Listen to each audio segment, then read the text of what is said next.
Start na po ang ating worship in 40 seconds. So lahat po na nasa baba, akyat na po tayo. At magsisimula na po tayo.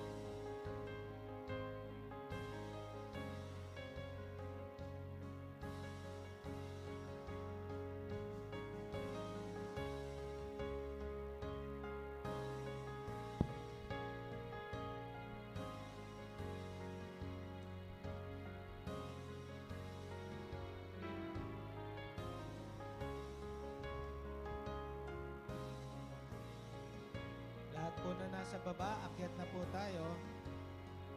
Let's begin. Good morning, everyone.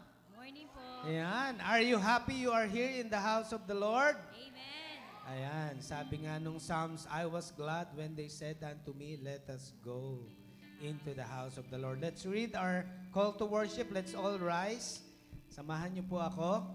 Sabi po rito, unless the Lord builds the house, those who build it labor in vain. Unless the Lord watches over the city, the watchman stays awake in vain. It is in vain that you rise up early and do late to rest, eating the bread of anxious toil, for he gives to his beloved sleep. Kayo po. Behold, children are a heritage from the Lord, the fruit of the womb a reward. Like arrows in the hand of a warrior are the children of one's youth. Okay. Blessed is the man, sabay-sabay po tayo. Blessed is the man who fills his quiver with them. He shall not be put to shame when he speaks with his enemies in the gates. Yan, napakaganda po ng ating paalala. Unless the Lord builds the house. We have started our family altar campaign. So if you want the Lord to build your house, your home, establish the altar of the Lord in our families. And today, we will ask God for more breakthroughs. Naniniwala po ako, to build the altar of the Lord is one of the breakthroughs that we could ever do in our homes. No? And when we begin that, God will begin to do great and mighty things. Father, as we worship this morning, may you precede us in every way. May we be able to come into your presence with humility and gladness, knowing this is your day. And today we declare as one family that you will bless us, and we will all be vessels and channels of your love, Father God, of your light, Jesus Christ, and of your life, Holy Spirit. As we come to worship you, we declare you are the Almighty God. We are here as your people, as your sons and daughters. We declare you are our Father, and allow us to worship you in spirit and in truth.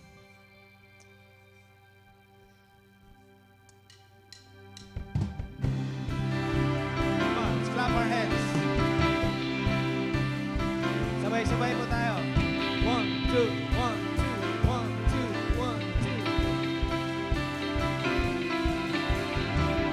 You are the undefeated one, my life and my salvation. When the wicked, my enemies and my foes came upon me to eat up my flesh, they stumbled and fell. Come on, let's declare, you are omnipotent. The undefeated one, my life and my salvation. When the wicked, my enemies and my foes came upon me to eat up my flesh, they stumbled and fell.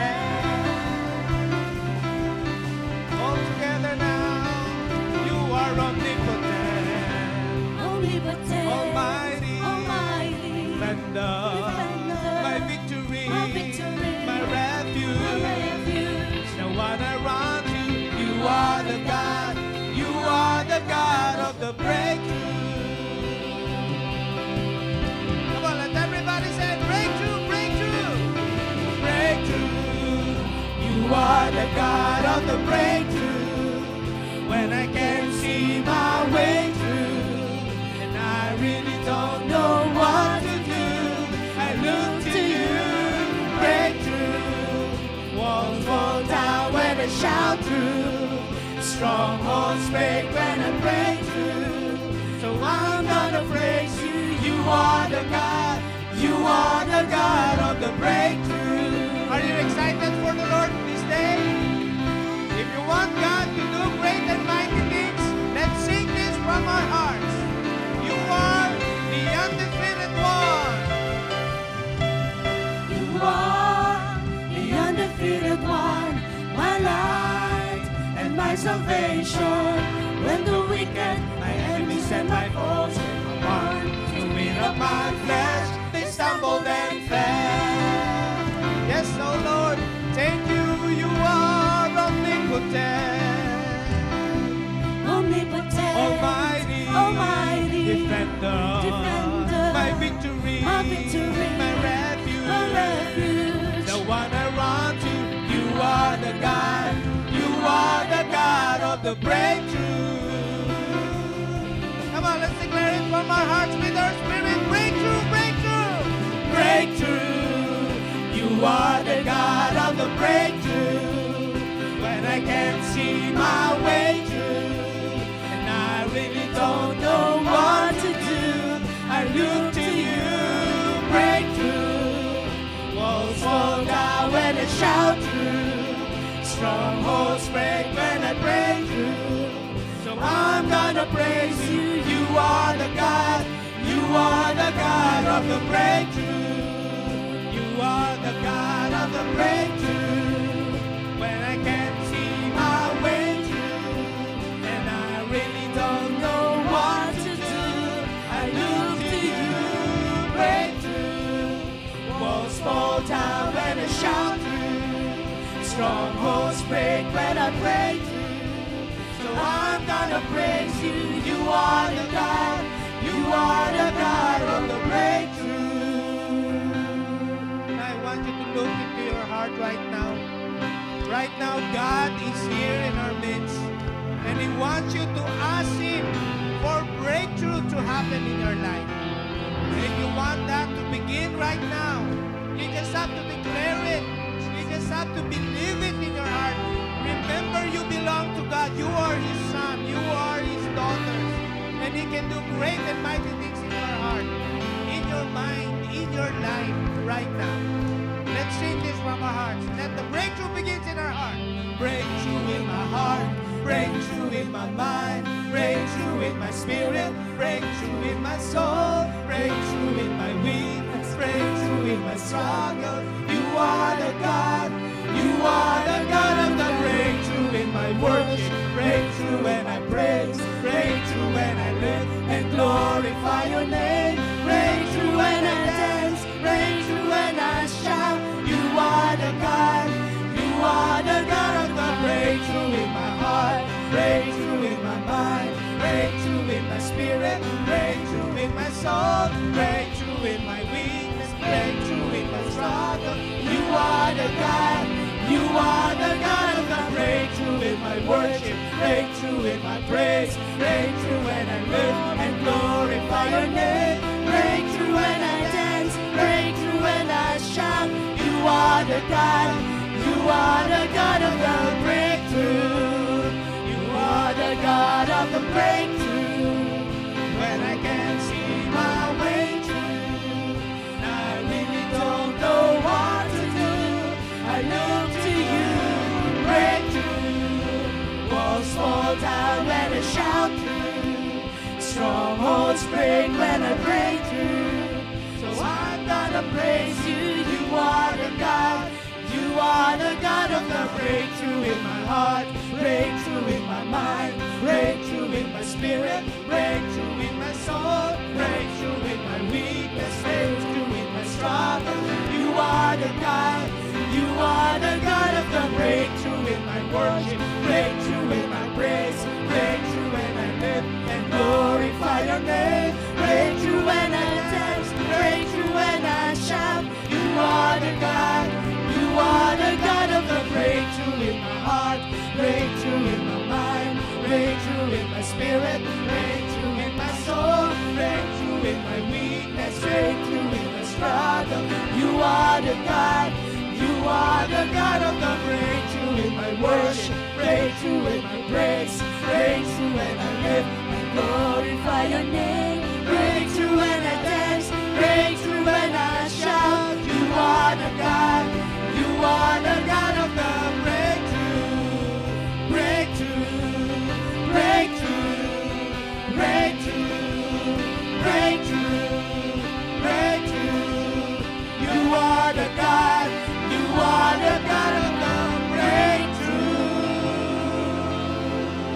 Yes, Lord, we declare you are the God of the breakthroughs in our families, in our church, in our business, and in everything, Lord, that you have entrusted to us. So, Father, continue to lead us, enable us by your amazing grace, Lord God. Let your love freely flow right now in our hearts. Father God, may we be able to feel your embrace and hear your words speaking to us.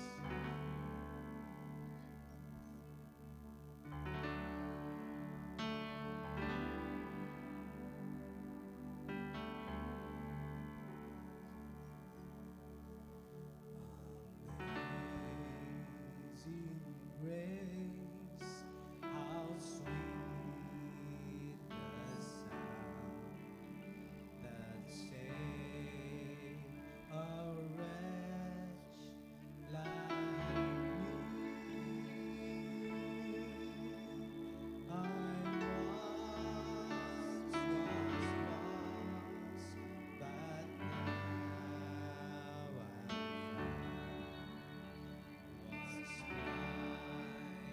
but now I see grace that taught my heart to feel, and grace my fears relieve. How precious did that grace appear, the hour I first believed. My chains are gone, I've been set free. My God, my Savior, has struck on me, and like a flood, His mercy rains, unending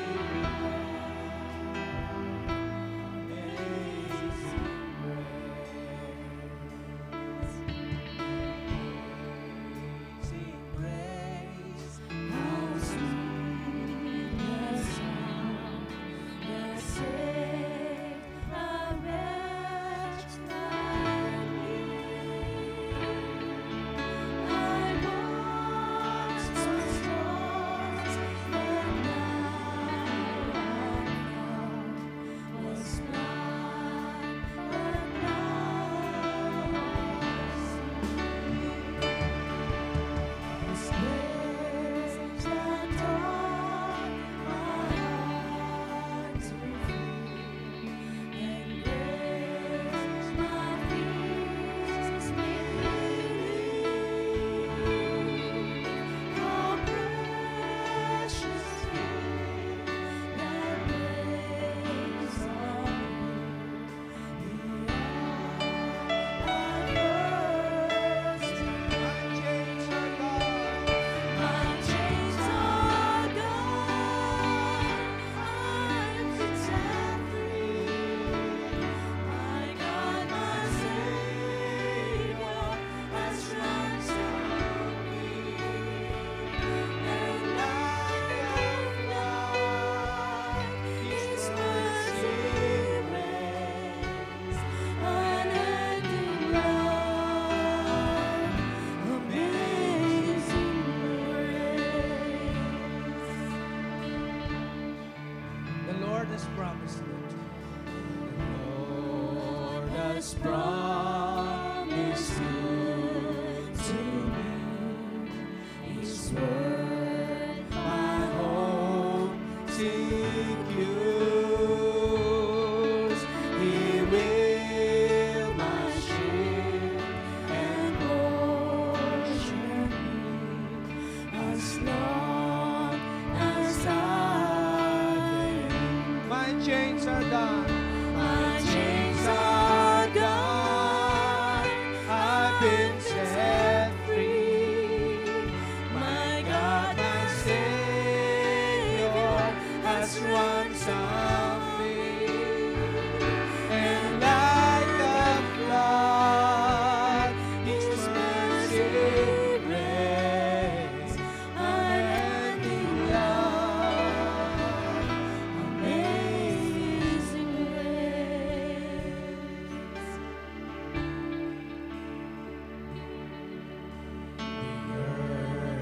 shall soon be salt like snow.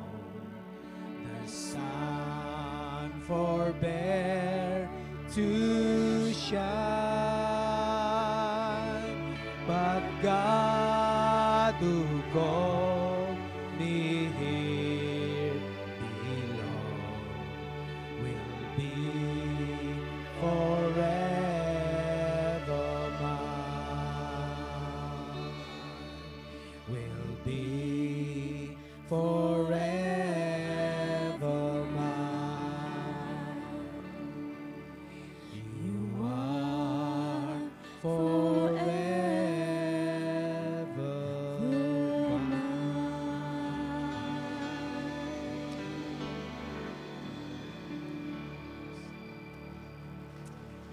Let's continue to worship God. And as we attempt and achieve great things from God, let us walk into that place where our feet has not yet trodden. Let our spirit be led as we walk daily with the Spirit of God. Let the Spirit lead us where our faith is beyond borders.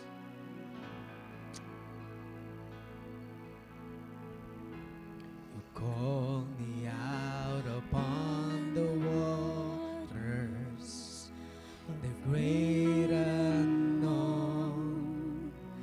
where feet may fail. And there I find you in the mystery, in oceans deep, my faith will stand, and I will call upon your name, and keep my eyes above the waves. When oceans rise, my soul will rest in your embrace. I am yours, and you are mine.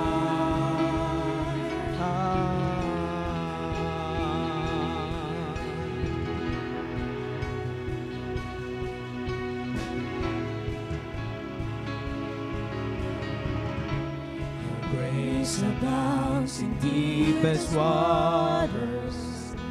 Your sovereign hand will be my guide. Where feet may fail and fear surrounds me, you never fail and you won't start now. And I will call upon your name,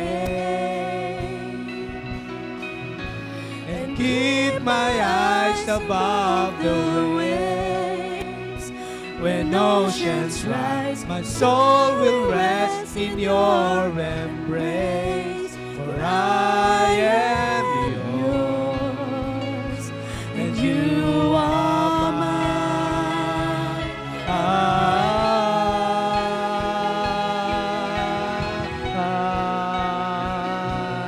You are mine.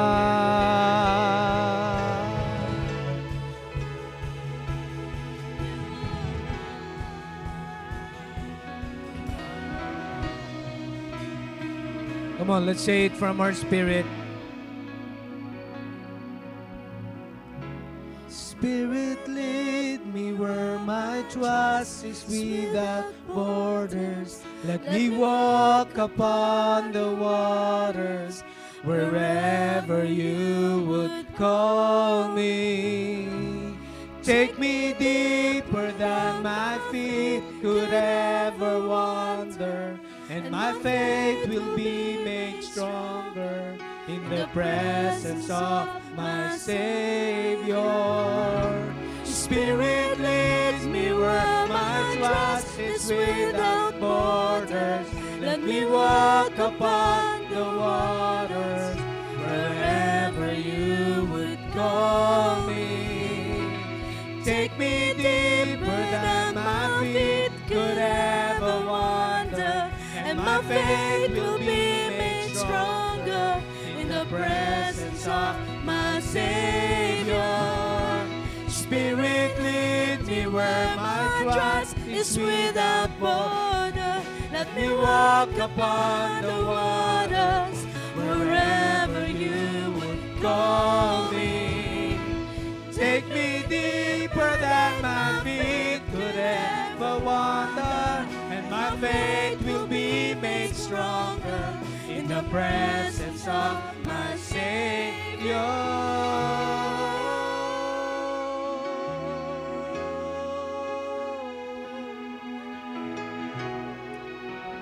Our Father,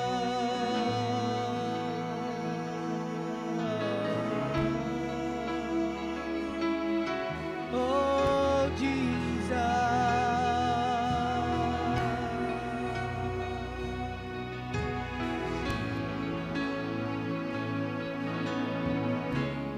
I will call upon your name and keep my eyes above the waves. When oceans rise, my soul will rest in your embrace. For I am yours, and you are mine. Thank you, Father God. Thank you for the assurance. We are yours, and you are mine. Bless us. We worship you. We glorify you in Jesus' name. Amen. Amen.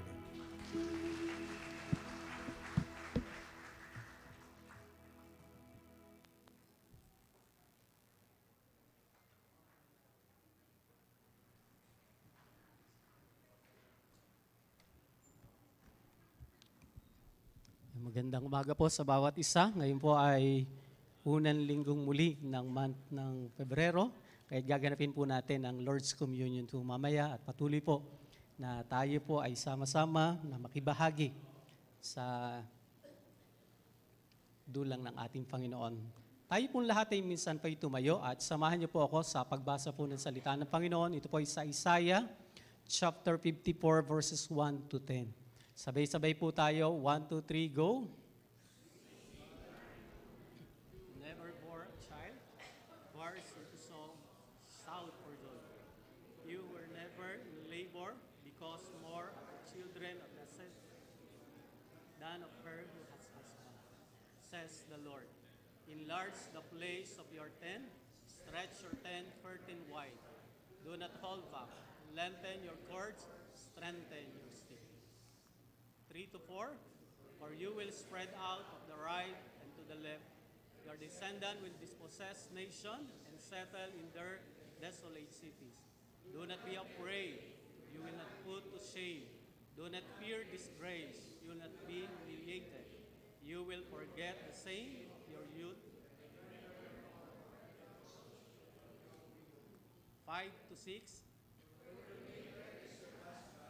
the Lord Almighty is His name, the Holy One of Israel, your Redeemer. He is called the God of all the earth.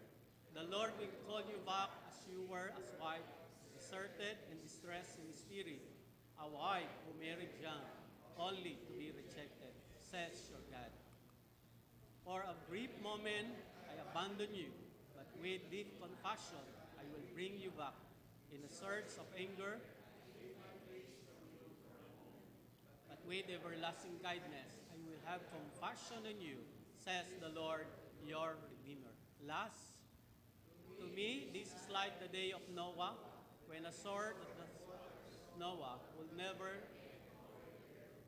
So now I swore not to anger. Though the mountains be shaken and the hills be removed, yet my unfailing love for you will not be shaken, nor my covenant of peace be removed, says the Lord who has compassion on you. Inagpala ho ng Diyos sa mga salita niya natin hong binasa. Tayo po yumuko at tayo manalangin Sabay din po natin ilalapit ang mga kids, mga bata na dadako po ng Sunday School kasama ang kanilang mga guro. Aming Ama, kami po'y dumudulog, sama-samang lumalapit, Lord, sa inyong harapan, sa inyong mahabaging trono, upang kami tumanggap ng masaganang biyaya at habag na nagmumula po sa inyo. Aming pinagpapasalamat, Lord, ng umagang ito kami nagkakatipon sa inyong harapan, sa inyong pangalan, upang kayo, Panginoon, ay aming sambahin at aming parangalan. Tunay nga ang hatid nito, Panginoon, ay kagalakan. Tunay nga ang patuloy, Lord, na nagpapanibagong sigla ang bawat isa po sa amin dahil sa mga kapagalan, Lord, sa buong isang linggo na lumipas at nagdaan. Ito'y nagbibigay sa amin, Lord, ng bagong pananaw at pag-asa na ang buong isang linggo na panibagong aming kakaharapin ay kasama namin ang aming makapangyarihan sa lahat na siyang aming Panginoon at tagapagligtas. Sa lugar na ito, Panginoon, nagtatalaga kami ng aming buhay, ng aming oras at lakas upang kaya aming paglingkuran kasama, Panginoon, ang mga kids na dadako sa kanilang Sunday School. Kasama ang kanilang mga guro, Panginoon. Sila'y patuloy niyong samahan, ingatan, gabayan. Sa inyo po namin sila'y pinagkakatiwala at patuloy, Lord, sa kanilang murang isipan aming Ama ay maipakilala ka upang kilalanin nila na mayroong Diyos na siya nagmamahal, nag-iingat at kumakalinga. At sa lugar na ito, aming Ama, patuloy na pakapuspusin kami ng iyong diwang banal. Ihanda ang aming puso, ang aming pandinig, pagkat naniniwala po kami magpapakahayag, Panginoon, sa pamagitan ng mga salita ninyo na aming binasa at ngayon ay sama-sama namin pag-aaralan. Ang lahat ng ito, Panginoon, ay maingat naming binabalik sa inyong kapurihan sa pangalan ng aming Panginoong Jesus. Amen. Amen. Maaari na po tayong makaupo.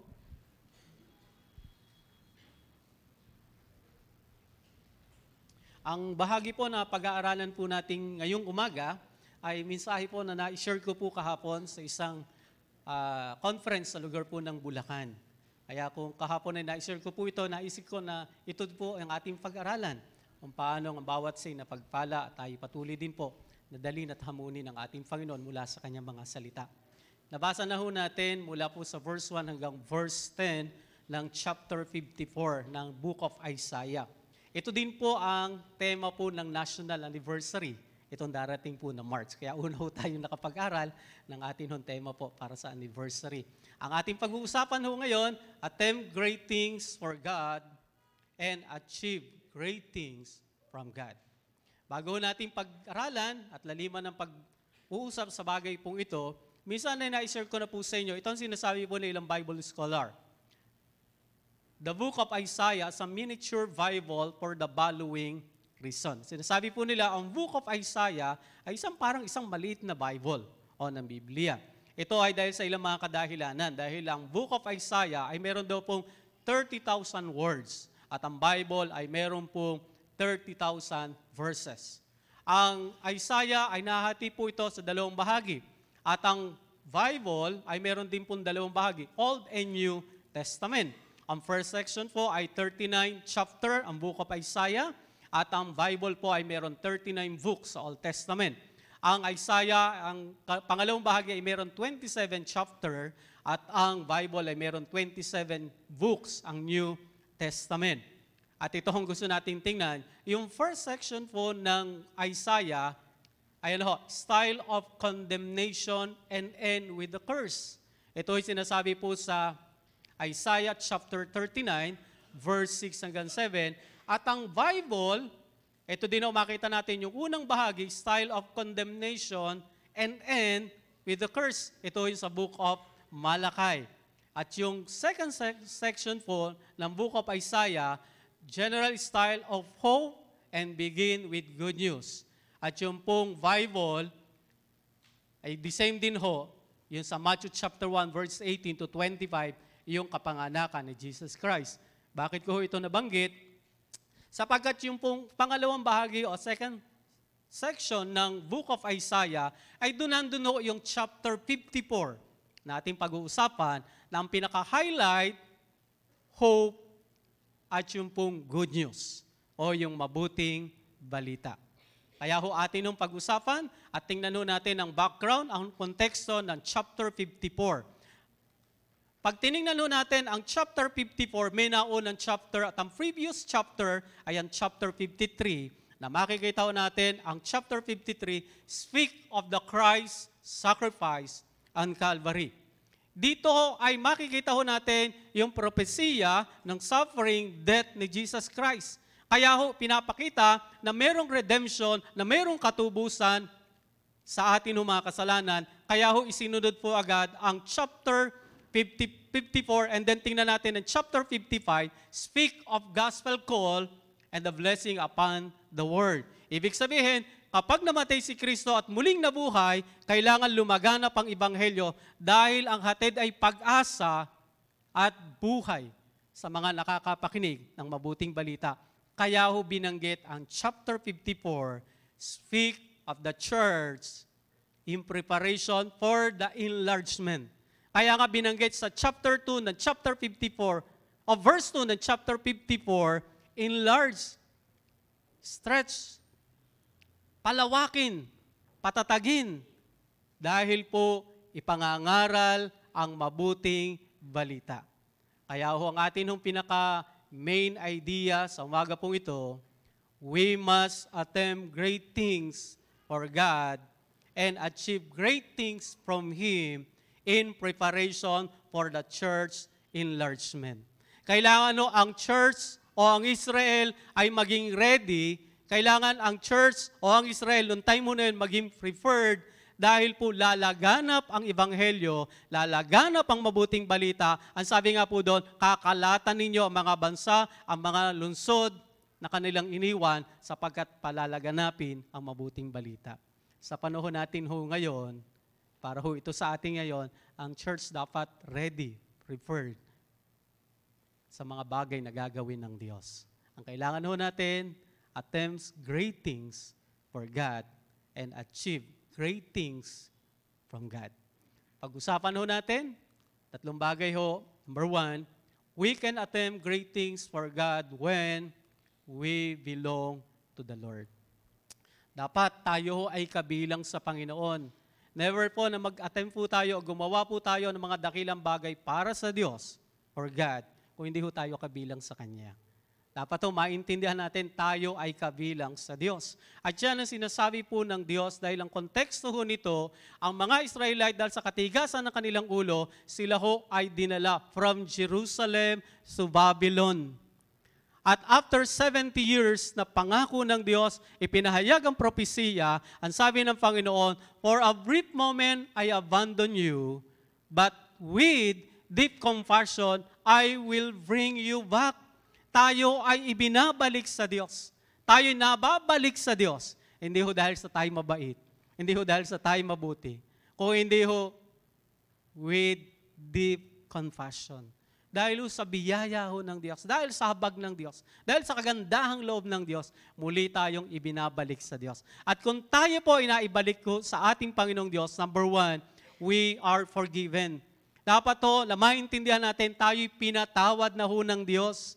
Dahil hanggang hindi ho natin tinatanggap yung forgiveness ng Diyos, at di ho natin inilalagay sa ating isipan, tayo'y pinatawad na, nabubuhay pa din ho tayo doon sa ating mga kasalanan, at nagpapatuloy ho tayo doon. Bakit po? Dahil hindi natin tinanggap yung forgiveness. Pero tandaan ho natin, kung tayo ho ay nasa Panginoon na, malinaw, pinatawad na ho tayo. Kaya nga ho, chapter 53, verse 11, ang tapat kong lingkod na lubos kong kinalulugdan ang siyang tatanggap ng parusa ng marami at alang-alang sa kanya, sila'y aking patatawarin. Kaya hindi ho sa ating ginagawa, at gagawin pa, kaya ho't na-receive natin ang forgiveness ng Diyos, kundi ho dahil sa ginawa ni Kristo sa krus. Yun ho yung sinasabi ho ng chapter 53. Kaya pagdating ng chapter 54, ay sinasabi ng ating Panginoon na tayo po'y ibinabalik sa Diyos at tayo ibinalik na sa Diyos dahil tayo'y napatawad na sa ating mga kasalanan. Kaya si David, sabi po doon, blessed is the one whose transgression are forgiven, whose sins is covered. Blessed is the one whose sin is the Lord does not count again them, and His Spirit is no deceit. Magulo mga kapatid, gusto kong sabihin po, pag tayo'y napatawad na dahil sa ginawa ni Kristo sa krus para sa atin, hindi na ho binibilang ho ng Diyos ang ating kasalanan. Tayo lang ho madalas magbilang. Tama ho ba? At tayo lang din ho, ayaw nating limutin ang ating mga kamalian sa nakaraan. Pero ang Diyos po, hindi na ho yan bibilangin isa-isa. Bayad na ho kasi lahat po ang ating kasalanan. At ito ang gusto kong sabihin, para makapag-attempt po tayo ng mga dakilang bagay, ay dapat maintindihan mo pinatawad ka na. Dahil never po tayo makapag-attempt ng mga dakilang bagay kung alam mo na hindi pa tayo nababago at di pa tayo napapatawad sa ating mga kasalanan. Pero pinapaalala ho, tayong lahat ay pinatawad na sa ating mga kasalanan. Number 2, we are free. Tayo ay malaya na. Yun ang sinasabi po ng Galatians chapter 4 verse 26 to 27. Hindi ho ba ninyo napansin? Yung prophecy ni Isaiah sa chapter 54, kinote po ni Paul sa Galatia dahil ang mga believers sa Galatia, sila'y bumabalik doon sa dating buhay. Na sinasabi ni Paul, kayo nakalaya na. Dahil sa grace, bakit kayo bumabalik pa? Kaya nga sabi po ng verse 26 ng chapter 4 ng Galatians, but that Jerusalem that is above is free, and she is our mother. At verse 27, for it is written. Kaya sinabing, for it is written, dahil ito ay isinulat na, ito ay pinahayag na sa Old Testament, na ano po ang pahayag po doon, at muling kino-quote po ni Paul sa mga Galatia, sa mga believer po doon, be glad, barren woman, you who never bore a child, shout for joy and crowd alive, you who never in labor, because more are the children. Malinaw po ang sinabi po doon, because more are the children. Pwede ho tayong mag-attempt at mag-achieve ng mga great things mula ho sa Diyos. Dahil hindi lang ho tayo napatawad, kundi malaya na ho tayo. Ano ho naiso nating iwanan ho dito? Kaya kung babalikan natin po, sinasabi po ng 2 Corinthians chapter 3 verse 17, now the Lord is the Spirit, and where the Spirit of the Lord is, there is freedom. Kung ikaw at ako ay nasa Panginoon at ang Espiritu ng Diyos ay nasa atin, merong kalayaan. Kaya ho, verse 4 ng chapter 54, binanggit po, do not be afraid, you will not be put to shame, do not fear disgrace, you will not be humiliated, you will forget the shame of your youth and remember no more the reproach of your widowhood. Ano? Paulit-ulit binanggit po doon, do not, do not. Ang mga tao ho na meron takot at ang mga tao ho na lagi may pangamba ay mga taong bondage. Mga tao na hindi pa humalaya. Mga tao na alipin pa ng mga bagay na kumukontrol sa buhay mo. Ibig sabihin ho, kung nais natin talaga na makagawa ng mga dakilang bagay para sa Diyos, para sa Kanyang kapurihan, dapat malaya po tayo. Ano nais kong sabihin? Never po na makapag-attempt po tayo ng mga bagay na dakila para sa Diyos kung alam mo na hanggang ngayon nandun pa yung takot. Dahil alipin ka ng takot na yon. Kung hanggang ngayon, takot ka hong sharean yung neighbor ninyo, hindi ho ninyo napapansin, bandage po tayo po ng takot na yon. Kung last year po, hindi nyo ho na-sharean yung neighbor ninyo dahil takot ho kayo na mapahiya, hanggang ngayon ho, mananatiling takot pa din ho kayong sharean ho siya ng gospel dahil takot ka pa ding mapahiya. Hindi ho tayo dapat nabubuhay sa nakaraan. Kung minsan kang nagkamali, hindi ibig sabihin ito na bukas magkakamali ka uli at sa isang linggo magkakamali ka uli. Pero ang hindi mo napapansin, alipin tayo ng bagay na kinatatakutan natin at yung takot ho na yun ang humahadla para hindi ho tayo makagawa ng mga dakilang bagay. Ilan ho sa atin ho hanggang ngayon, ang tagal mo ng ka-office mate ng taong ito. Pero alam mo na may problema at may pinagdadaanan, never na ni minsan ay hindi mo in-approach at tinanong siya, pwede ba kita ipag-pray? Dahil takot tayong ma-reject. Hindi mo napapansin dahil dun yun sa takot ho na yun, hindi mo napapansin nabubuhay ka pa sa nakaraan na dapat ay malaya ka na. Dahil kung hindi ho tayo malaya, hindi ho tayo makakagawa ng mga dakilang bagay para sa Diyos. Kaya nga paulit-ulit na sinabi, do not, do not. Hindi mo na dapat alalahanin pa. You will forget the shame of your youth. And remember no more. Huwag mo nang alalahanin yung minsang nagkamali. Huwag mo nang balikan yung inyong ala-alang minsan tayo nabigo. Ang tunay hong kabiguan ay ang hindi ho natin ginawa na puntahan para i-share ang gospel sa iyong neighbor. dahil hindi ho kayo nag-attempt. Amen ho ba? E ano ngayon kung ma-reject ka? Ang kabiguan ay hindi ho yung reject po tayo. Ang kabiguan, dahil sa takot na ma-reject po tayo, ay hindi mo sinubukang gawin. Yun ang tunay na kabiguan. Pangatlo, nais natin pag-usapan, we are favored by God. Ano ang sabi po ng talata? Kung babalikan natin verse 10, napakaganda po ng talatang 10. Though the mountains be shaken and the hills be removed, yet my unfailing love for you will not be shaken, nor my covenant of peace be removed, says the Lord, who has compassion on you. Sabi po doon, mayayanig daw po ang mga bundok, matitinag ang mga burol, pero yung pag-ibig ng Diyos, yes, my unfailing love for you will not be shaken. Hindi ho mayayanig, hindi ho magbabago. Alam niyo ho kung bakit po? Dahil ang pagmamahal po ng Diyos ay hindi ho conditional. Hindi ho dahil sa nagkamali ka, hindi ho dahil sa nabigo ka, hindi na ho tayo mahal ng Diyos. Ang pag-ibig ng Diyos ay hindi ho katulad ng mga tao na kapag ka nabigo, pag nagkamali, ay nagbabago din ho yung emosyon, yung damdamin, dahil yung ating pagmamahal ay dahil sa ating emosyon. Pero dahil ang pagmamahal ng Diyos ay kanyang katangian at ang kanyang kalikasan, kaya hindi ho nakadepende sa kung sino ka at kung ano ginagawa mo para sa Diyos. Mananatili na ang pagmamahal ng Diyos, hindi ho matitinag kailanman. Kaya ho, Pastor, paano yung pag nagkamali ho ako? Hindi na ba ako mahal ng Diyos? Mahal po kayo ng Diyos. Pero mayroong iba't ibang paraan ng Diyos kung paano ipinadadama ang kanyang pagmamahal. Pag tayo po ay nagkamali, nandun ho yung discipline ng Diyos. Pero hindi ibig sabihin, hindi ka mahal ng Diyos. Yun ang kailangan mo. Kaya yun yung paraan ng pagmamahal ng Diyos na ipinadadama niya sa iyo. At kung tayo naman ay gumagawa ng mga dakilang bagay, ay lalong nandun at ang pagmamahal ng Diyos na mas naiintindihan ho natin. Bakit po? Dahil alam natin hindi natin magagawa maliban sa ating Panginoong Diyos.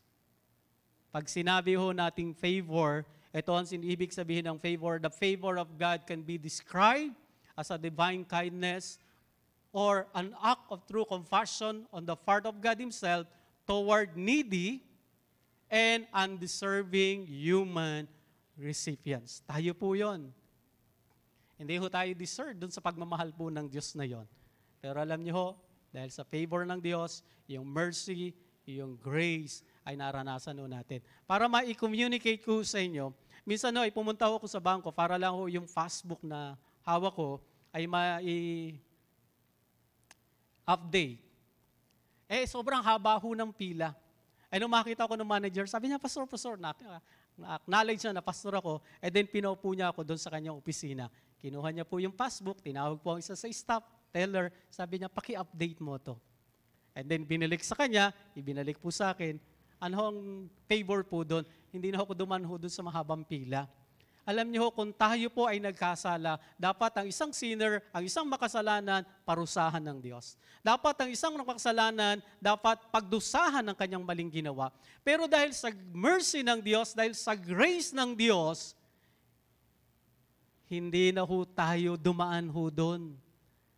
Dahil ho ang lahat ng ito ay ibinigay at ipinataw kay Kristo para siyang magdusa, para siyang umako ng ating kaparusahan at ang tinanggap po natin, forgiveness.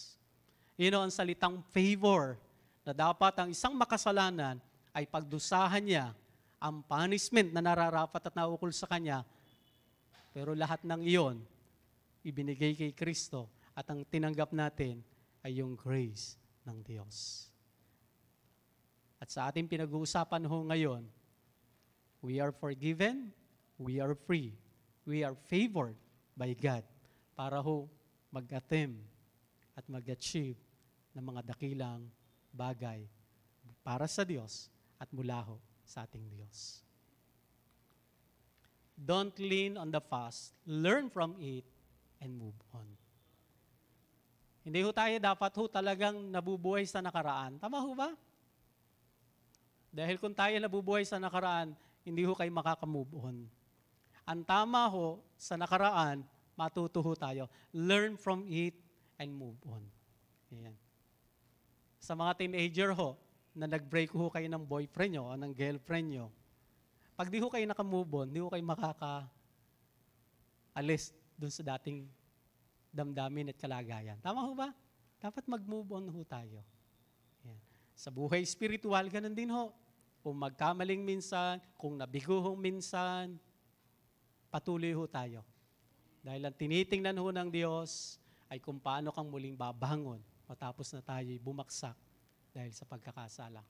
Pangalawang bagay na pag-uusapan natin, we can attempt great things for God when we believe in God. Pastor, hindi ba pag tayo nasa Panginoon, believer na po tayo? Pastor, hindi ba pag tayo nasa member na ng family ng Diyos, tayo nananampalataya na po sa Diyos? Tama po yun. Pero ang pinag-uusapan natin, we believe in God, sa bahagi po ito, ay nagkaroon tayo ng realization, acknowledgement, kung sino po talaga ang ating Panginoong Diyos. Kung atin itutuloy ang pagbasa ng mga talata, mapapansin nyo, verse 5, paulit-ulit na ni-reveal ng Diyos kung sino siya at kung anong kaugnayan ng Diyos sa atin. Pansin niyo ang verse 5, for your Maker is your husband, the Lord Almighty is His name, the Holy One of Israel is your Redeemer, He is called the God of all the earth. Paulit-ulit na binanggit po kung sino si God. Ang tanong ho natin ngayon na ito, ina-acknowledge po ba natin na siya yung ating Maker, siya yung ating Creator, siya yung ating Redeemer, siya yung Almighty God. At atin ang pag-usapan at atin ang isa-isahin.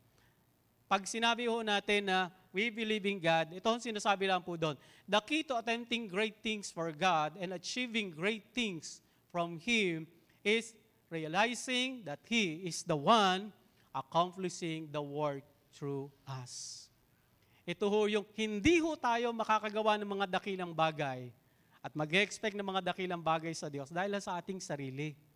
Kundi ang sinasabi po dito, realizing that He is the one accomplishing the work through us. Tanging ang Diyos lamang. Pero ikaw at ako ang kamay ng Diyos. Ikaw at ako ang mata ng Diyos. Ikaw at ako ang bibig ng Diyos. Ikaw at ako ang paa ng Diyos. Kung tayo ho ay hindi ho gagalaw at hindi ho kikilos, at di ho tayo mag-a-attempt po ng mga dakilang bagay, hindi ho tayo mag-expect ng mga great things mula sa Diyos. Pero tandaan ho natin, dapat ina-acknowledge natin at kinikilala ho natin, hindi sa ating lakas, hindi dahil sa ating husay at galing, kung hindi ho dahil sa Kanya lamang. Ang Diyos po ang mag-a-accomplish para ma-achieve po natin ang mga dakilang bagay para sa kalwalatian ng Diyos. Isa-isahin ho natin. Number 1, He is able to do great things. Inikilala po ba natin? At nagkaroon ba tayo talaga ng totoong pagkilala na ang Diyos ay may kakayanan gumawa ng mga dakilang bagay? Pansinin niyo po ang verse 5, kung babalikan po natin, He called the God of all the earth. Bakit ganun ang pagpapakilala ng Diyos? Dahil lahat ng bagay na nandito sa mundong ito, ang Diyos ang lumikha. Lahat ng bagay na meron ka, buhat sa Diyos. Walang bagay na hindi ho nanggaling sa Diyos. Kung ang mundong ito na ating ginagalawan ay hindi naging mahirap para sa Diyos, para Kanyang lalangin, bagkos nilikha ang lahat ng bagay na nasa mundong ito sa pamagitan lang ng wika, pamagitan lang ng salita, lalong hindi ho mahirap para sa Diyos na gumawa ng mga dakilang bagay.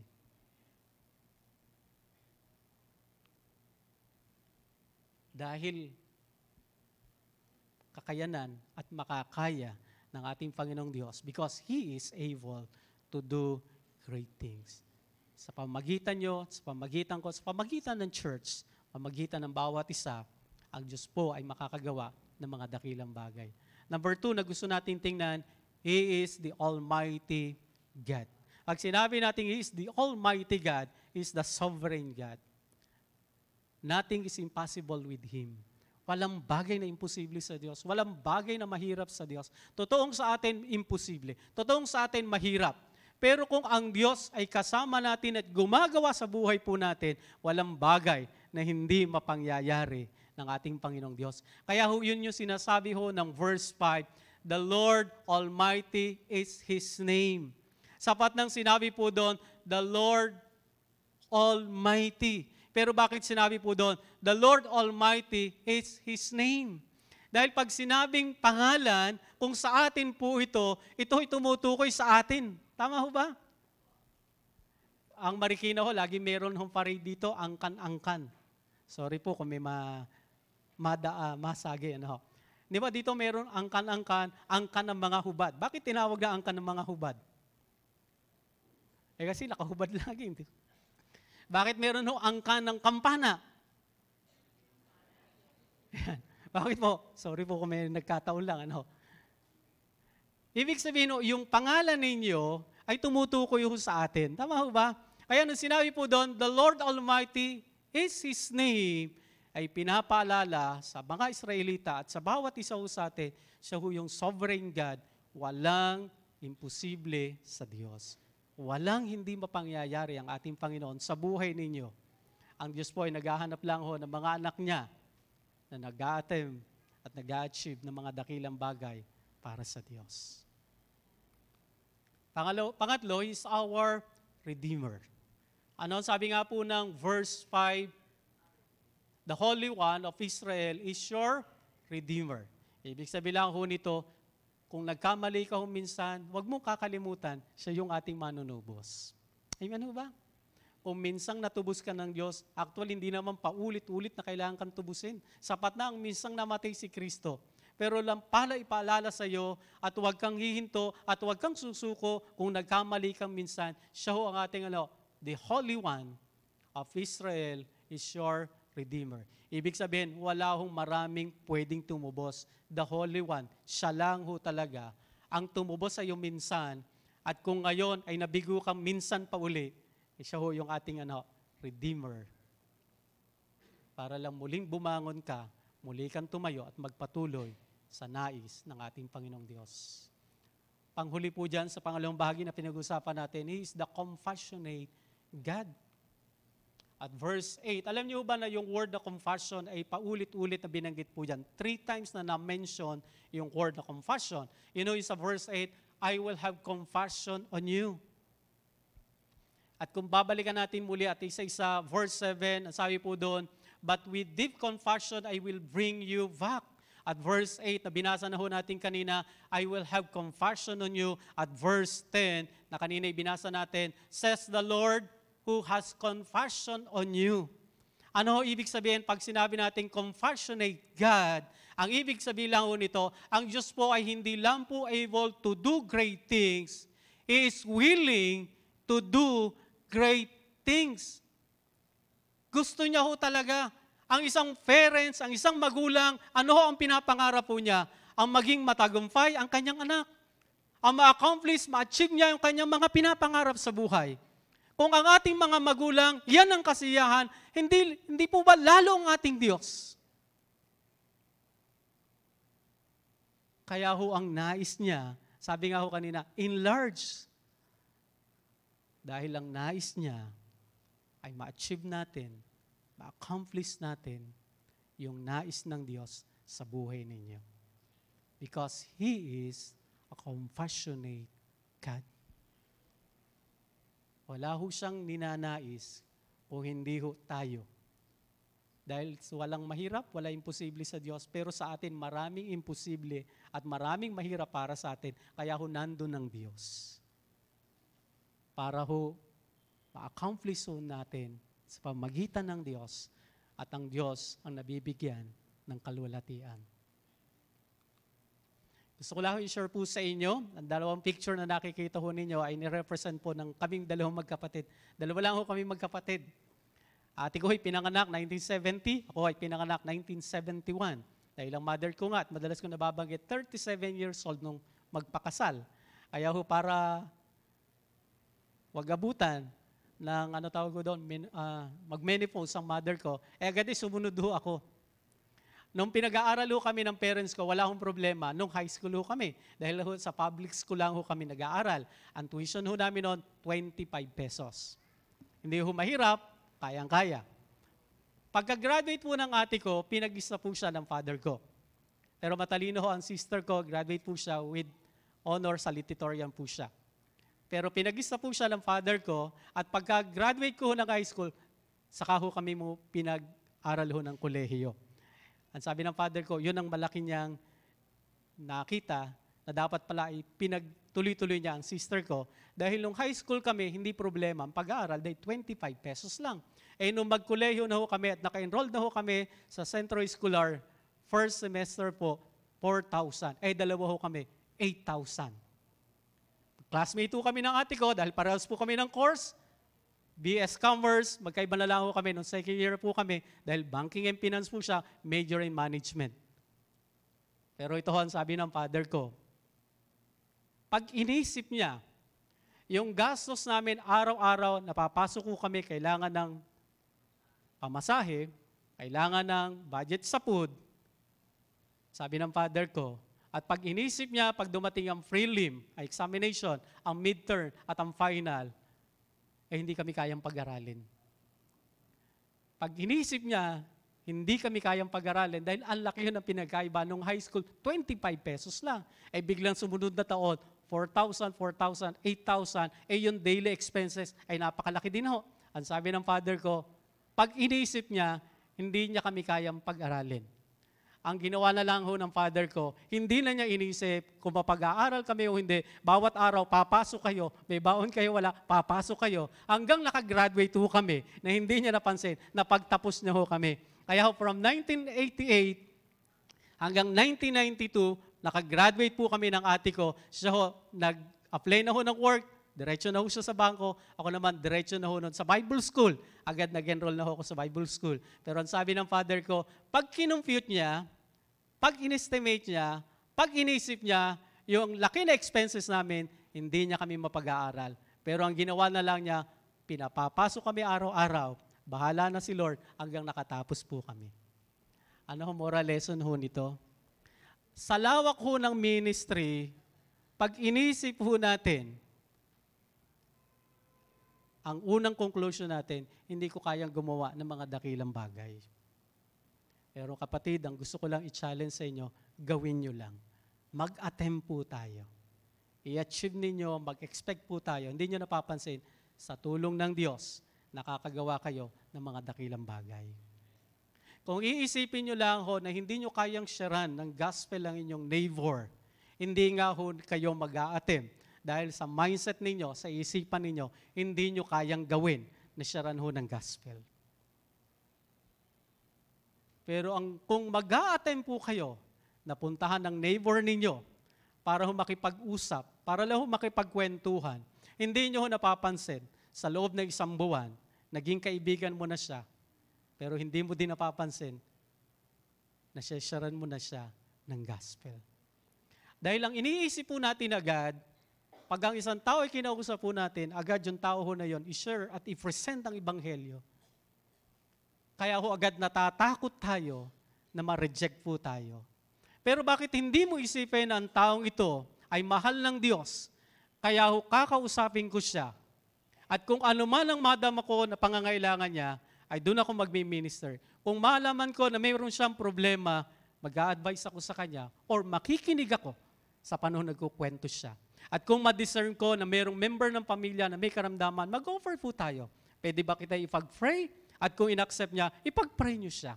Hindi niyo napapansin, sa bawat araw na ginagawa niyo po yun, ay nakapag-build po tayo ng relationship sa taong iyon. At hindi niyo napapansin, si Kristo na ho ang ipinapakilala niyo sa tao ho na yon.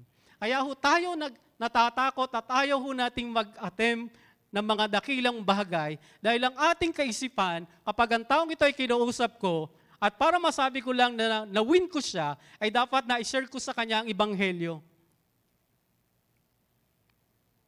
Ang totoo ho, yun ang ating kailangan. Pero hindi naman ho agad laging ganun. Dahil ang kailangan din ho nating mag-minister sa ibang aspeto ng buhay ng tao po na yon. Amen ho ba? Kapag na-discern po natin at nilid po tayo ng Holy Spirit, hinugna at handa ng anihin ng taong ito, share nyo po ang gospel, i-present nyo po sa kanila, wag ho kayong matakot. Pero may mga pagkakataon, ang taong ito, ang kailangan lang ho, yung care nila at yung concern natin, madama po nila. Yung madama po nila na mahal po natin sila at higit sa lahat, mahal sila ng Panginoon at ayaw ng Diyos na mapahamak sila. Alam nyo, pag nadama po ng tao na yun na concern po tayo sa kanila, yung tao ho na yun ay magtatanong at hihingi po ng mga advice at prayer na hindi nyo napapansin, nawiwin nyo na po yung buhay ng tao ho na yun. Amen ho ba? Dahil pag inisip po natin talaga, ang lawak at ang laki. Pero mag-try ho tayo, mag-attempt po tayo, nakakagawa na ho tayo ng mga dakilang bagay. Panghuli at pangatlo na dito po tayo magtatapos, we can achieve. Kanina, we can attempt great things from God. Yung kanina, we can attempt great things for God. Ang pag-usapan naman ho natin, we can achieve great things from God. When? We begin by thinking and doing the work of God. Kailangan ho nating magpasimula. Kailangan ho nating pasimulan. Amen ho ba?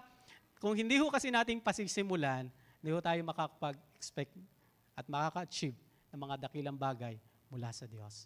Ibig sabihin, kailangan nyo lang ho simulan. Kaya verse 2, sinabi po doon, enlarge the flesh of your tent, stretch your tent curtain wide, do not hold back, lengthen your cords, strengthen your stake.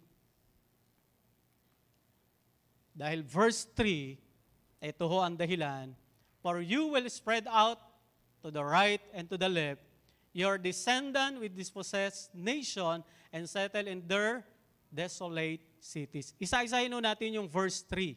Dahil ito yung pinaka-highlight po nun. You will spread out. Dahil kakala tayo, lalagana po tayo. Yun ang sinasabi po ng Panginoon sa mga Israelite. At ang sinasabi ng Panginoon, to the right and to the left. Bakit sinabi po doon, to the right and to the left? Dahil alam mo nating lahat na mga Israelite mula sa Jerusalem, from Judea, dinala sila ng Babylonia dahil sa katigasan ng kanilang ulo.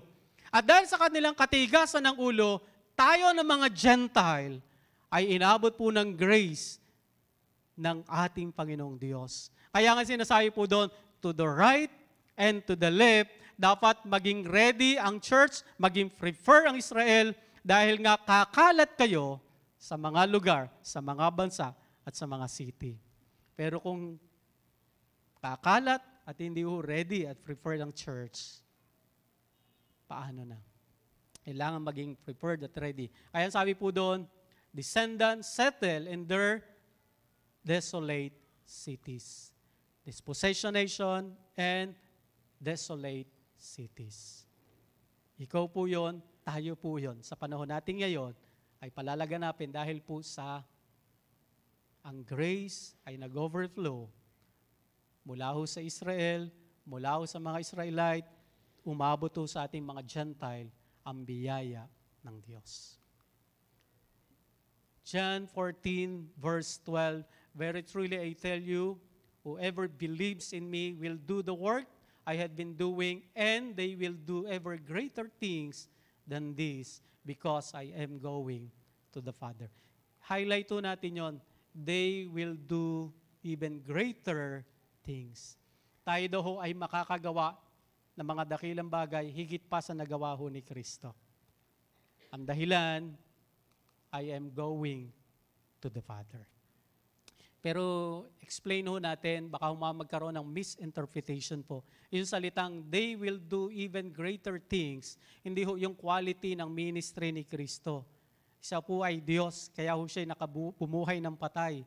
Kaya ho siya nagpagaling ng mga may sakit. Kaya ho siya nagpakain ng 4,000, nagpakain ng 5,000. Pero ano sinasabi po dito, they will do ever greater things than this. Dahil po ang Panginoong Sus ay umabot lang ho kanyang edad po dito ng 33. 3 years na nag-minister siya. Ako po ay 32 years old na. Itong next year po ay 33 na. Abay, maabutan ko na ho si Kristo. Amen ho ba? Si Kristo, 3 years lang ho nag-minister sa Israel. Ako po ay namali pala ako ng computation. 52 pa lang ang edad, 32 years old sa ministry yan. Nalagpasan ko na ho pala si Kristo sa edad. Yung palang ministry, malapit na. Dahil 32, ay si Jesus Christ, 3 years lang ho nag-minister dito ho sa lupa. Si Jesus Christ ho, sa Israel lang. Ang IRM ho, may mga churches na po tayo sa ibang country. Si Billy Graham, nung nabubuhay po siya, sa kanyang mga evangelistic crusade, 100,000 ang kanyang listener. Si Jesus Christ hanggang 4,000, hanggang 5,000. Nalagpasan po in number. Pero ho yung quality, hindi ho natin magagawa po yun. Pero yung quantity, pwede ho natin maabot po yun. Dahil ang sabi nga ho ni Kristo, I am going to the Father. Dahil ikaw at ako at ang church ang magpapatuloy ho ng ministry. Bago ho ako mag-end, we must attempt great things for God and achieve great things for Him in preparation for the church enlargement. Bakit ho kailangan tayo mag-attempt at mag-achieve? Dahil ito ang sabi ho na isang quotation ni Albert Einstein, insanity doing the same thing over and over again and expecting different result. Kung ang ginawa ho natin year 2023, at ito din lang ho ang gagawin natin year 2024, wag ho tayo mag-expect ng mga different result. Ano hong nais kong bigyan din po dito?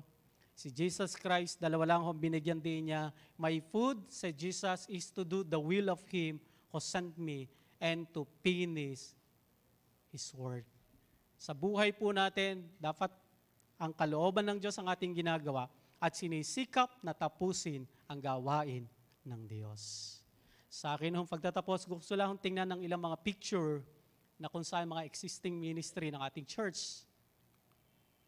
Ito po, nakikita ho ninyo ang God is Able mula ho sa ating church. Nag-open po sa lugar po ng Fortune dahil nakipag-coordinate po ang barangay official para dalhin din ho sa kanila.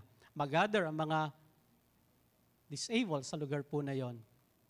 Ito ang nakikita ho ninyong picture, yung sa kabila, ay nag-courtesy call ho kami Kapitana sa De La Peña dahil gusto niya magbukas din ho ng 4 fees. At yung isang picture na nakikita ho ninyo, hindi lang ho tayo naging kapartner po ng motor trade.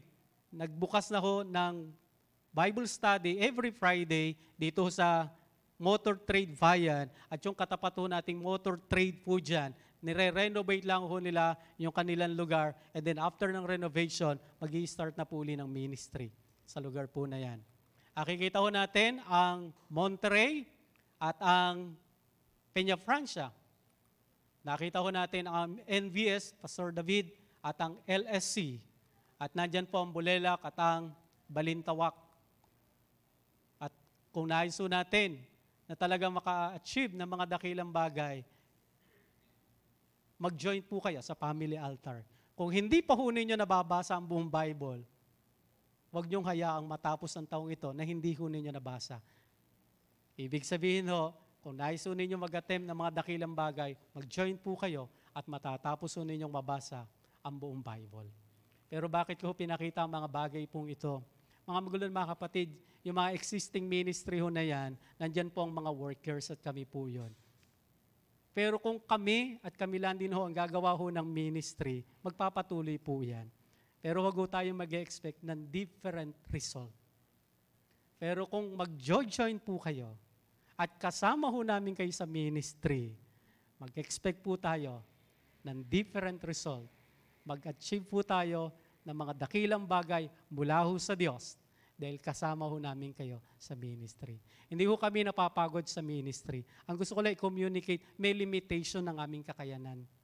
Yung nagawa namin sa 2023 at ipagpapatuloy lang din ho namin kaming mga workers year 2024, mahirap mag-expect ng different result dahil yun lang din ho ang aming kapasidad. Pero kung kasama ho namin kayo sa mga ministries na ito, 2024, bago mag-end, tumanaw ho tayo at mag-expect po tayo ng different result dahil kasama ho namin kayo sa ministry. Amen ho ba? Tayong lahat ay tumayo, tayo po'y manalangin. Tunay nga po na tayo po ang iniintay ng Diyos. Ikaw, ako, ang kamay ng Diyos, ang mata ng Diyos, para magpatuloy ang ministry ito. Alin man pong ministries na nakikita ho ninyo, nais ng Panginoong gamitin kayo, talaga po ninyo ang inyong buhay, ang inyong lakas. Hindi natin magagawang mag-commit sa lahat ng mga existing ministries po na yan. Pero isa po dyan, pwede tayong mag-commit at talaga ho natin ang ating buhay. At alam ko ang Diyos gagawa sa buhay po ninyo. Sige po, tayo yumuko, tayo pumikit. Alam ko ang Panginoon nangungusap sa puso ng bawat isa. At kung alin man po dyan, talaga po natin ang ating buhay. At patuloy ka makipag-usap sa ating Panginoon.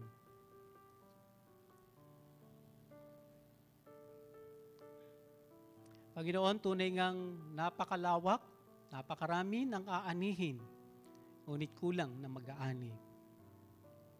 Kaya't patuloy kang nananawagan ng mga lalaki at babae, Panginoon, na magtatalaga ng buhay at sasabihin, ang buhay na ito, ang lakas na ito, ay tinatalaga ko para sa ministeryo. Para mag-attempt, mag-achieve ng mga dakilang bagay para sa inyo at mula po sa inyo. Kaya't patuloy kaming dumadalangin aming Ama na kayo tumawag ng mga anak po ninyo na ang buhay nila ay kanilang ilalaan para sa ministeryo.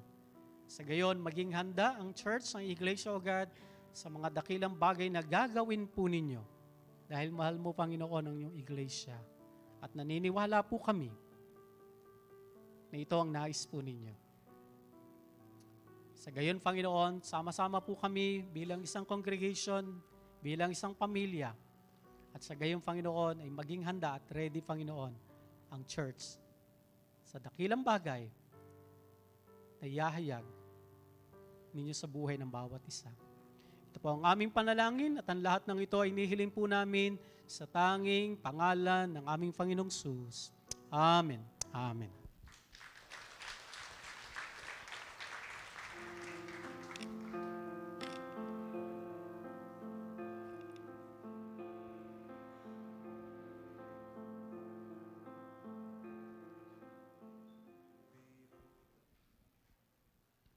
Sa oras po ito, gaganapin po natin ang Lord's Communion. Invite po natin ang pastoral team, kasama po ang mga elders ng ating church para po sa pag-distribute ng mga elements na sumisimbolo sa katawan at sa dugo ng ating Panginoong Jesus.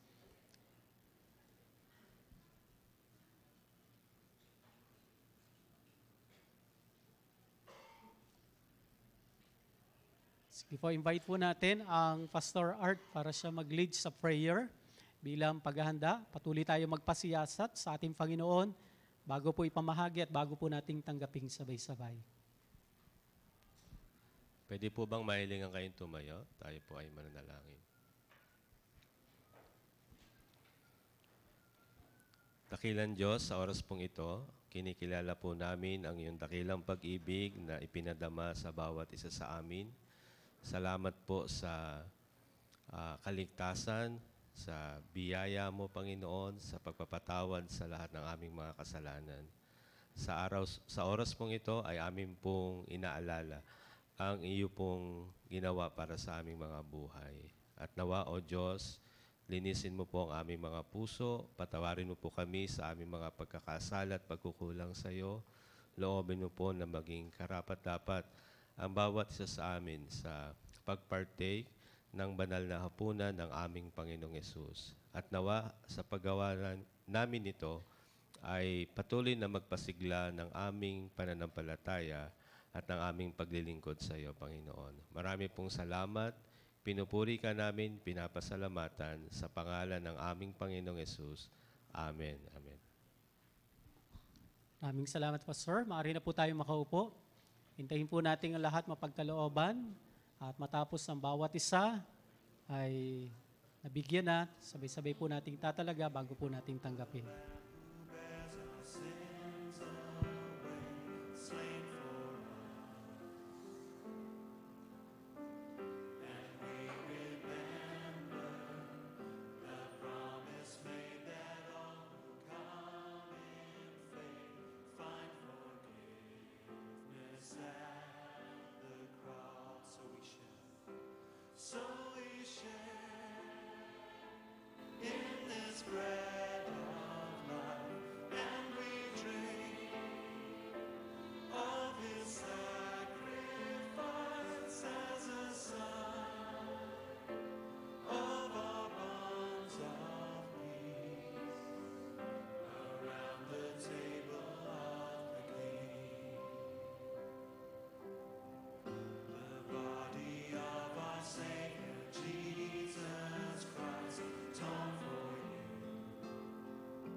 Ang mga kids po ay bahagi din po ng ating Lord's Communion. Kaya't maaari po silang tumanggap. Panatili lang hong nasa inyong tabi para mapanatili ang kayusan ng atin pong communion.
Sa mga nasa balcony, lahat po ba'y napagkalooban na?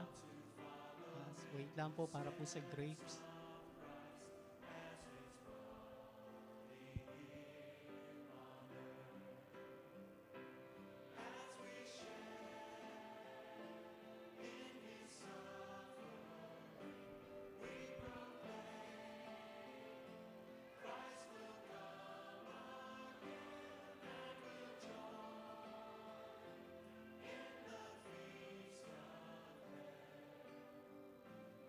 Around the table.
Tayo pong lahat ay tumayo at atin po hawakan po ang bread. Atin po italaga bago po natin tanggapin. Sapagkat ito ang turo na tinanggap ko mula sa Panginoon at binibigay ko naman sa inyo. Noong gabing siya'y pagkanulo ang Panginoong Sus ay dumampot ng tinapay, nagpasalamat, pinagpirapriso ito at kanyang sinabi, ito ang aking katawan inano para sa inyo, gawin niyo ito bilang pag-ala-ala sa akin. Ating tanggapin at ating pong kainin.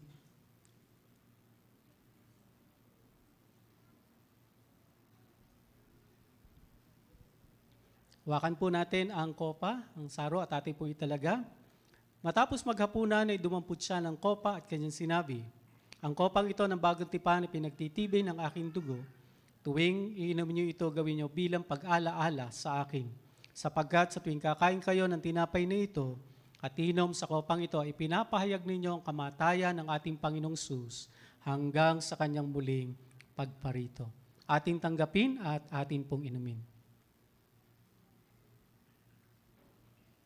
Ang pagpapala buhat sa ating Panginoong Diyos ang ating pong tanggapin.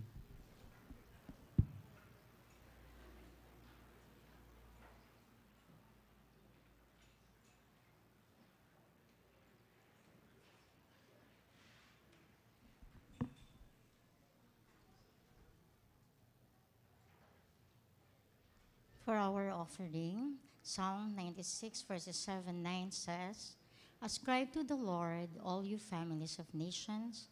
Ascribe to the Lord glory and strength. Ascribe to the Lord the glory due his name. Bring an offering and come into his courts, and worship the Lord in the splendor of his holiness. Tremble before him, all the earth. Let us pray. Our Heavenly Father, you want us to give with joy. You want us to be generous people, O God. We're offering our time, our skills, our abilities, and our money for your kingdom. Lord, guard us from holding tight when we should be letting go and honoring you as Lord of all we have. In your name we pray. Amen.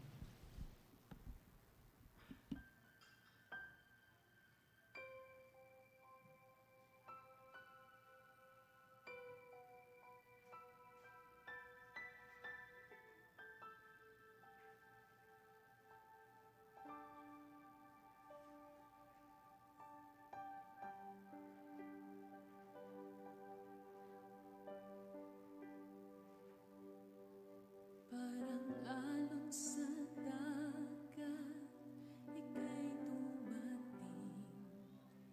Parang alon sa dagat, kami iyong dalhin. Magpapatiyan doon, kami ay ihatid. Ikaw lang ang may alam nitong landasin.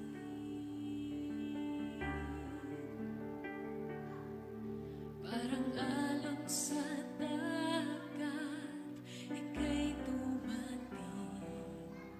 Parang alon sa dagat, kami iyong dalhin. Magpapatianod, kami ay ihatid. Ikaw lang ang may alam nitong landasin. Kami akayin at iyong dalhin hanggang marating ng lalim ng pitig ng iyong puso na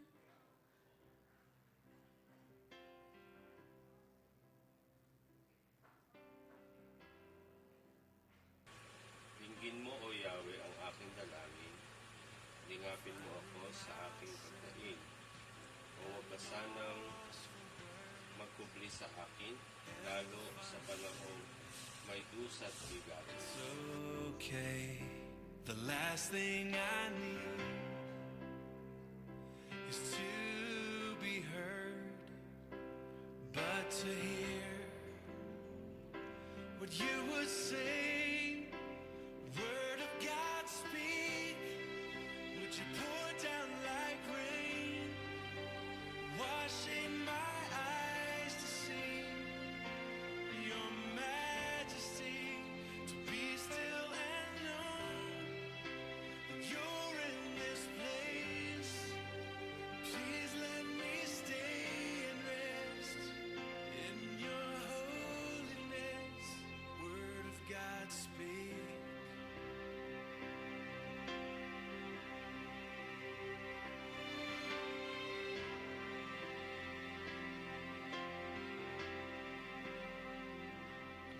finding myself in the midst of you, beyond the music, beyond the noise.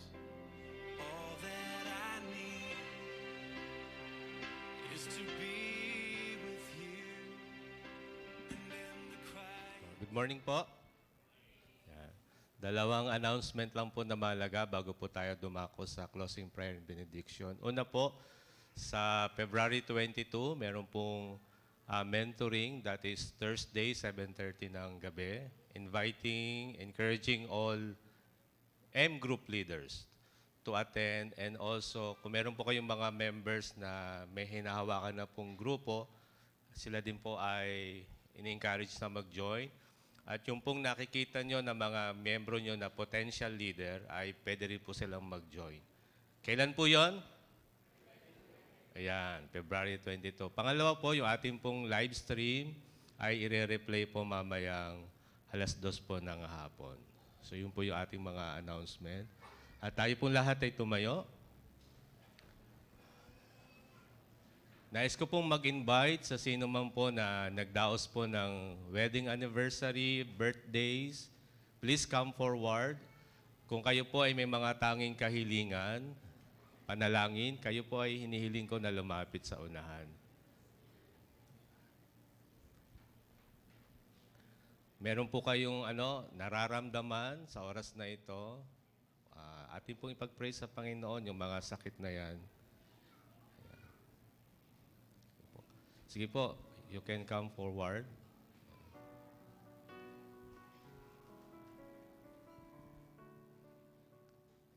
Sige po, tayo po manalangin.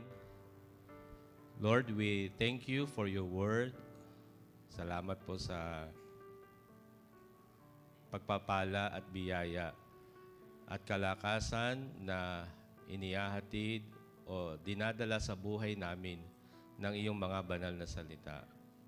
Father God, may you empower us to attempt great things for your glory and for your honor so we can achieve great things from you.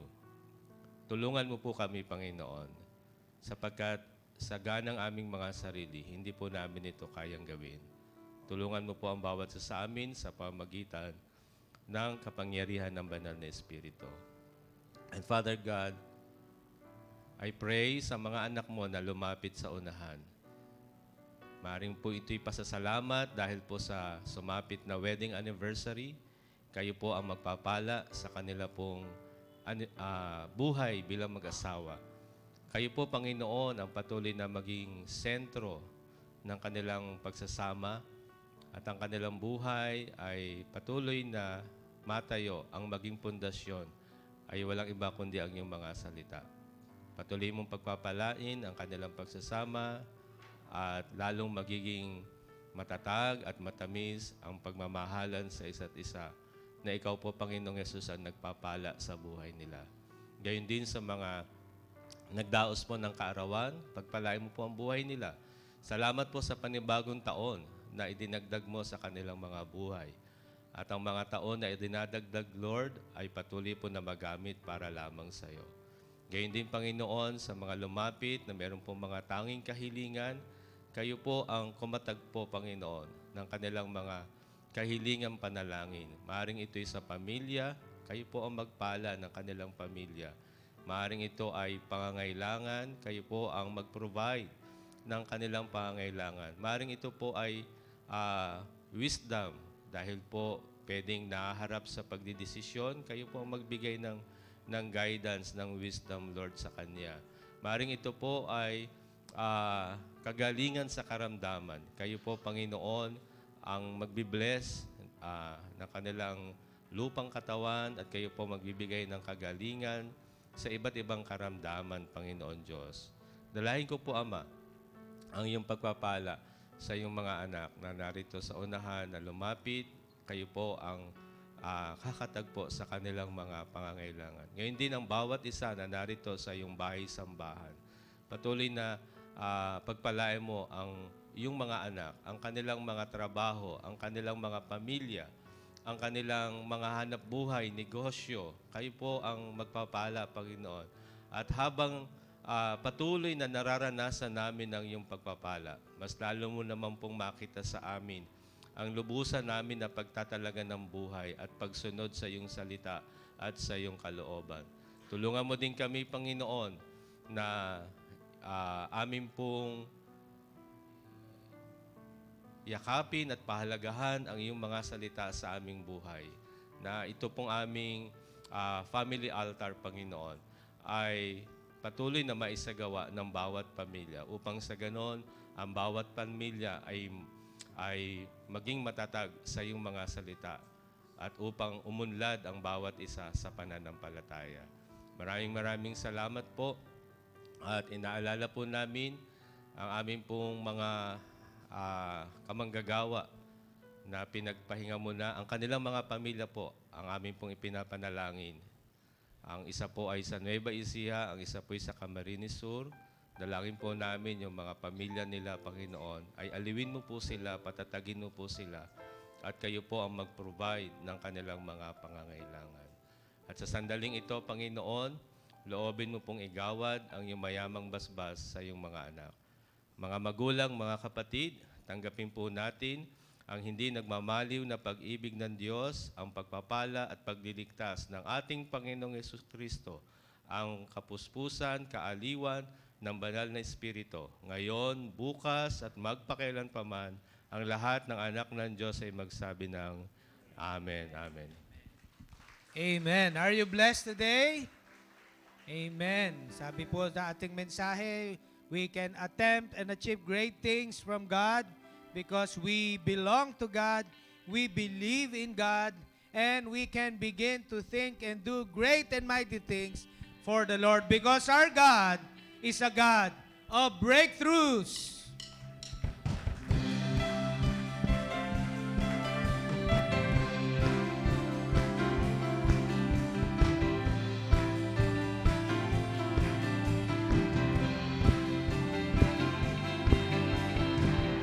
You are the undefeated one, my light and my salvation. When the wicked, my enemies and my foes came upon me to eat up my flesh, they stumbled and fell. You are omnipotent, Omnipotent, almighty, Almighty, defender, my victory, my refuge, the one I run to. You are the God. You are the God of the breakthrough. You are the God of the breakthrough. Breakthrough. You are the God of the breakthrough. When I can't see my way through, and I really don't know what to do, I look to you. Breakthrough. Walls fall down when I shout through. Strongholds break when I pray through. So I'm gonna praise you. You are the God. You are the God of the breakthrough. God bless everyone. See you next Sunday and build our family altar for the Lord. Amen.